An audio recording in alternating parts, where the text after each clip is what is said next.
Hi friends, welcome to my channel. ఈరోజు వీడియోలో మనం ఏం చెప్పుకున్నాం ఒకసారి అనలైజ్ చేసుకొని రేపు ట్రేడ్కి ఏ విధంగా తీసుకోవచ్చో ఒకసారి చూద్దాం. అయితే ఎగ్జాక్ట్గా మనం నిన్న మార్కెట్లో మనం ఆల్రెడీ ప్రెడిక్షన్ చేసుకున్నాం. ప్రెడిక్షన్ ఏం చేసుకున్నామంటే మార్కెట్ ఆల్రెడీ ప్రతిరోజు చెప్పే విధంగానే హై రైజ్ ఫామ్ చేస్తూ ఉంది. ఈ ఏరియాలో రెసిస్టెన్స్ తీసుకుందని చెప్పాము. క్లియర్గా ఈ ఏరియాలో చూడండి, నిన్నటి వీడియోలో క్లియర్గా ఇక్కడ నుంచి డౌన్ అయ్యే ఛాన్స్ ఉంది, ఈ ఏరియాలో రెసిస్టెన్స్ తీసుకునేదని చెప్పాము. అదేవిధంగా ఈ రోజు కూడా ఒకసారి అనలైజ్ చేద్దాం. మనం అనుకున్నట్టు జరిగింది, బట్ మనం అనుకున్నట్టు జరిగినా సరే ఈ రోజు రేపు లైవ్లో ఏ విధంగా ట్రేడ్ తీసుకోవాలో ఒకసారి చూద్దాం.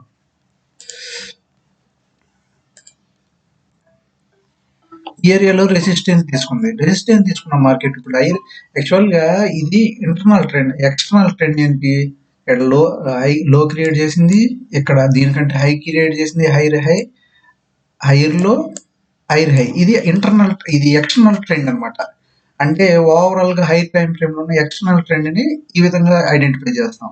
ఇది హై రైజ్ కాబట్టి ఇది అప్ ట్రెండ్ లో ఉందని చెప్తాం. ఇంటర్నల్ ట్రెండ్ అంటే దీని లోపల మనకి జరిగే ట్రెండ్ ని ఇంటర్నల్ ట్రెండ్ అంటాం. ఫర్ ఎగ్జాంపుల్ ఇంటర్నల్ ట్రెండ్ అంటే ఏంటంటే చూడండి, ఇక్కడ నుంచి మనం ఏం చేస్తాం, ఆల్రెడీ ఓవరాల్ గా ట్రెండ్ ఐడెంటిఫై చేయడం కోసం అయితే దాన్ని ఎక్స్టర్నల్ ట్రెండ్ అంటాం.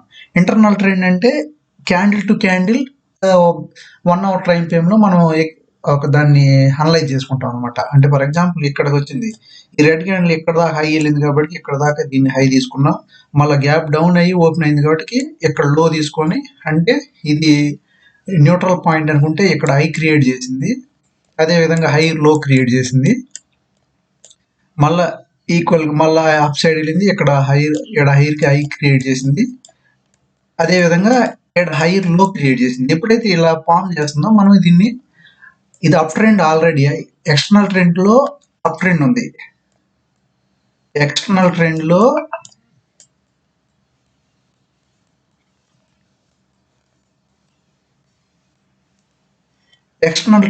అప్ ట్రెండ్ ఉంది, ఇంటర్నల్ ట్రెండ్ లో కూడా అప్ ట్రెండ్ ఉంది. అప్పుడు మనం ఏం చేస్తాం, దీన్ని ఎగ్జాక్ట్ గా ఈ ఏరియాలో బై చేయడానికి చూస్తాం అనమాట. మనం ఎందుకు external trend up trend, internal trend up trend ఉంది, హై రైజ్ బ్రేక్ చేసింది.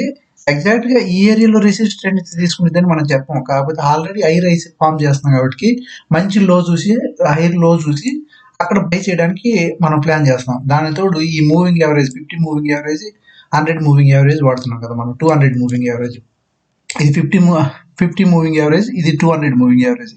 ఈ ఏరియాలో ఈ రెసిస్టెన్స్ తీసుకొని సపోర్ట్ తీసుకొని మార్కెట్ అనేది మనకు ఆల్రెడీ మన రీడింగ్ లో ఇది హై రైస్ ఏర్పడుతుందని క్లియర్గా అర్థమైంది కాబట్టి ఈ ఏరియాలో బై చేస్తే మన టార్గెట్ ప్రీవియస్ హై వరకు ఎక్స్పెక్ట్ చేయొచ్చు. అంటే 7 దాకా ఎక్స్పెక్ట్ చేస్తాం. మార్కెట్ ఏమైంది, ఎక్కడి నుంచి పెరిగేసి రెసిస్టెన్స్ కాడికి వెళ్ళింది. రెసిస్టెన్స్ కాడికి వెళ్ళిన తర్వాత మార్కెట్ ఇంత పెరిగిన మార్కెట్ రెస్ట్ తీసుకోవాలి. అంటే ఎప్పుడైతే ఈ సపోర్ట్ లెవెల్ ను బ్రేక్ చేసి పైకి వెళ్ళిందో మార్కెట్, అక్కడ నుంచి ఖచ్చితంగా రీటెస్ట్ చేయాలి. ఈ ఏరియాకి రీటెస్ట్ చేసిన తర్వాత మార్కెట్ అనేది మళ్ళీ ఆఫ్ సైడ్ వెళ్ళడానికి ఛాన్స్ ఉంటుంది అనమాట. కాకపోతే ఇప్పుడున్న మార్కెట్ ఏంటంటే ఓవరాల్ ట్రెండ్ ఏంటి, ఇది హై, ఇది హైర్ లో, ఇది హై కదా. ఇక్కడ హై క్రియేట్ చేసిందంటే దీన్ని బ్రేక్ చేయాలంటే ఇక్కడ నుంచి ఇట్లా మార్కెట్ మూవ్ అవ్వాలి, లేదా మళ్ళీ హైర్ లో అంటే మార్కెట్ అనేది ఇప్పుడు ఎలక్షన్ టైం కాబట్టి మార్కెట్ అనేది కొంచెం న్యూట్రల్ గా ఉండడానికి ట్రై చేస్తుంది. ఎందుకంటే ఎలక్షన్ తర్వాత రిజల్ట్ బట్టి మార్కెట్ అనేది హెవీగా ట్రెండ్ ఎయిట్ ఫాలో అవ్వాలని ఎయిట్ వెళ్ళాలనేది చూస్తుంది అనమాట. అయితే ఇప్పుడు మార్కెట్ అనేది మనకి ఏం జరిగే ఛాన్స్ ఉందంటే, అప్ సైడ్ మూవ్ అయినా సరే ఇది ఈ విధంగా హై రైస్ వస్తుంది కదా, ఈ విధంగా ఎక్కడ సపోర్ట్ తీసుకుని మార్కెట్ అనేది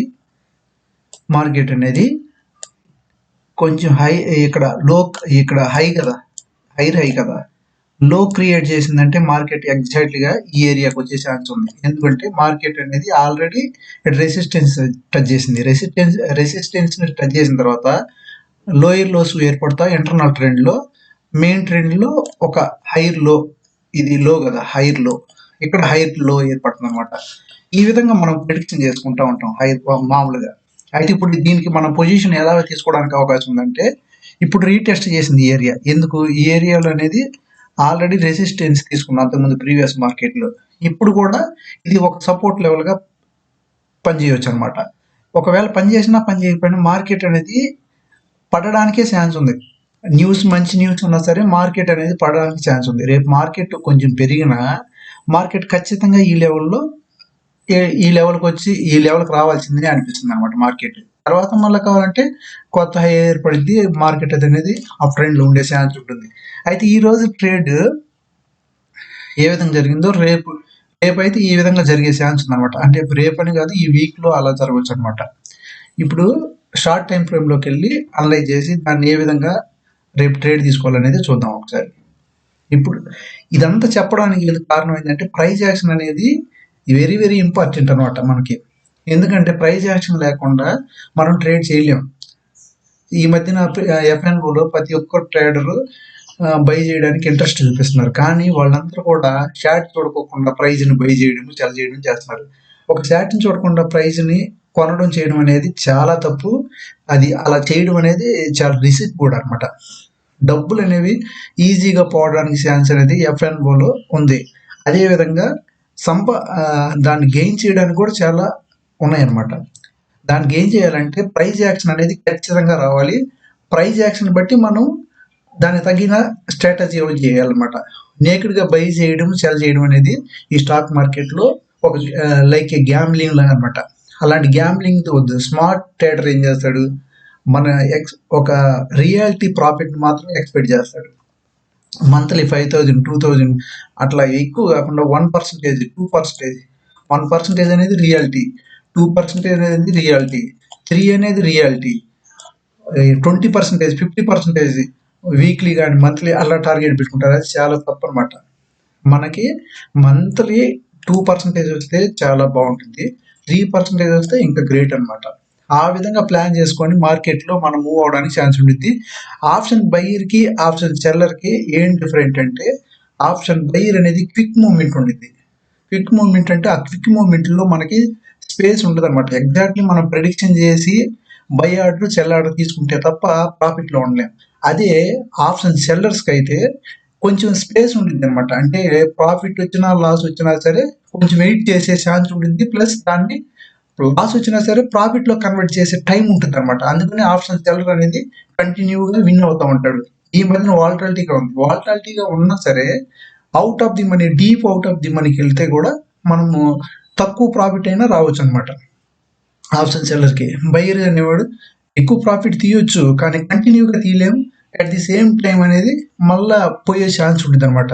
అందుకోసం ప్రైస్ యాక్షన్ అనేది ఆప్షన్ బయ్యర్ అయినా సెల్లర్ అయినా సరే ఖచ్చితంగా తెలియాలి. అది షార్ట్ టైం ఫ్రేమ్లోకి వెళ్ళి ఈరోజు ఏం జరిగిందో ఒకసారి చూసుకొని అదేవిధంగా రేపు మార్కెట్ని ఆర్డర్ ఏ విధంగా తీసుకున్నా చూద్దాం.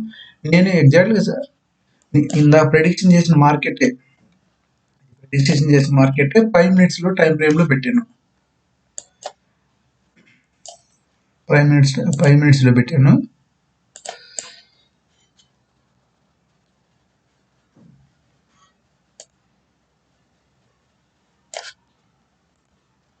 ఆల్రెడీ మనం రీడ్ చేసుకున్న మార్కెట్ ఇది. నిన్న కూడా ఈరోజు సేమే కాబట్టి బట్ మనం అనలైజ్ చేసుకోవాలి కదా. మార్కెట్ అనేది మొన్నటి వీడియోలో చెప్పుకున్నాం, ఇది సిమెట్రికల్ ట్రయాంగిల్ ప్యాటర్న్లో ఉంది, నుంచి యూజ్గా వచ్చింది కాబట్టి ఖచ్చితంగా బ్రేక్ పడిపోయింది అని చెప్పుకున్నాము. ఎగ్జాక్ట్ పడిపోయింది. పడిన మార్కెట్ ఈ ఏరియాలో ఉన్న మార్కెట్ మనకి ఇక్కడ రెసిస్టెన్స్ కూడా ఉంది. ఇది బ్రేక్అవుట్ అయితే ఖచ్చితంగా కిందకి వెళ్ళే ఛాన్స్ ఉందని చెప్పుకున్నాం. ఇప్పుడు ఎగ్జాక్ట్లీ ఈ లెవెల్కి వచ్చేది దాన్ని మనం ఆల్రెడీ వీడియోలో చెప్పుకున్నాం. చూడండి ఇప్పుడు ఏమైంది, ఈ లెవెల్కి వచ్చింది, ఎక్కడి నుంచి పెరగాలి మార్కెట్ అని మన ఉద్దేశం. ఎందుకంటే ఇది సపోర్ట్గా ఉంది, ఇక్కడ సపోర్ట్ ఉంది, ఎందుకంటే ఇక్కడ స్వింగ్ ఉంది కాబట్టి. ఇక్కడ నుంచి ఖచ్చితంగా మార్కెట్ డ్రాప్ అయింది కాబట్టి ఇక్కడికి వచ్చింది, డబుల్ బాటమ్ చేసింది కాబట్టి మార్కెట్ అనేది ఇక్కడ నుంచి పెరగాలి. ఇది కానీ బ్రేక్అవుట్ అయిందంటే ఖచ్చితంగా ఈ లెవెల్కి వచ్చింది, తర్వాత కింద లెవెల్ కూడా వచ్చింది అని మనం ఆల్రెడీ ప్రీవియస్ చెప్పుకున్నాం. ఇప్పుడు చూడండి ఈ మార్కెట్ అనేది ఇక్కడ ఓపెన్ అయింది, మార్కెట్ అప్ సైడ్ మూవ్ అయింది.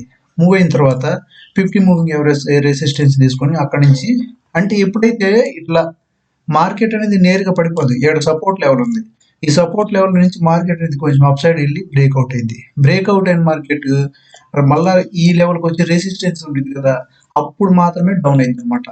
అదేవిధంగా మార్కెట్ చూడండి ఇక్కడ డౌన్ అయింది. ఈ ఏరియాకి వచ్చిన తర్వాత ఆల్రెడీ ప్రీవియస్ మార్కెట్లో హై టైం ఫ్రేమ్లో ఇక్కడ రెసిస్టెన్స్ ఉంది కాబట్టి మార్కెట్ అనేది కొంత టైము ఈ పైకి వచ్చిన తర్వాత మళ్ళా ఇప్పుడు దీని సపోర్ట్ తీసుకొని ఈ ఏరియాలో రెసిస్టెన్స్ ఉంది కాబట్టి మార్కెట్ అనేది దాని దగ్గర సైడ్ వేస్లో ఉండిపోయింది. సైడ్ వేస్లో ఉండిపోయి ఒక సింప్లికల్ ప్యాటర్న్ క్రియేట్ చేసింది. డౌన్గా వస్తుంది కాబట్టి మార్కెట్ అనేది ఇక్కడ నుంచి ఫాల్ అయ్యి ఈ లెవెల్ బ్రేక్అవుట్ అయిందంటే కిందకి వెళ్ళే ఛాన్స్ ఉండదు అనమాట. కిందకి వెళ్ళే ఛాన్స్ అంటే ఎక్కడి వరకు వెళ్ళే ఛాన్స్ ఉంది ఒకసారి చూద్దాం.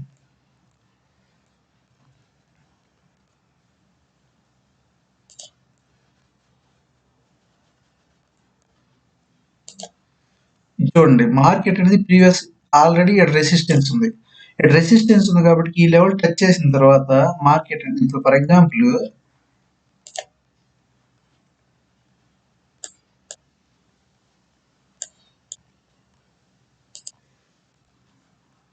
మార్కెట్ అనేది ఈ లెవెల్లో రెసిస్టెన్స్ ఉంది. ఇది కానీ బ్రేక్అవుట్ అయిందంటే ఖచ్చితంగా ఈ లెవెల్కి వచ్చేస్తుంది.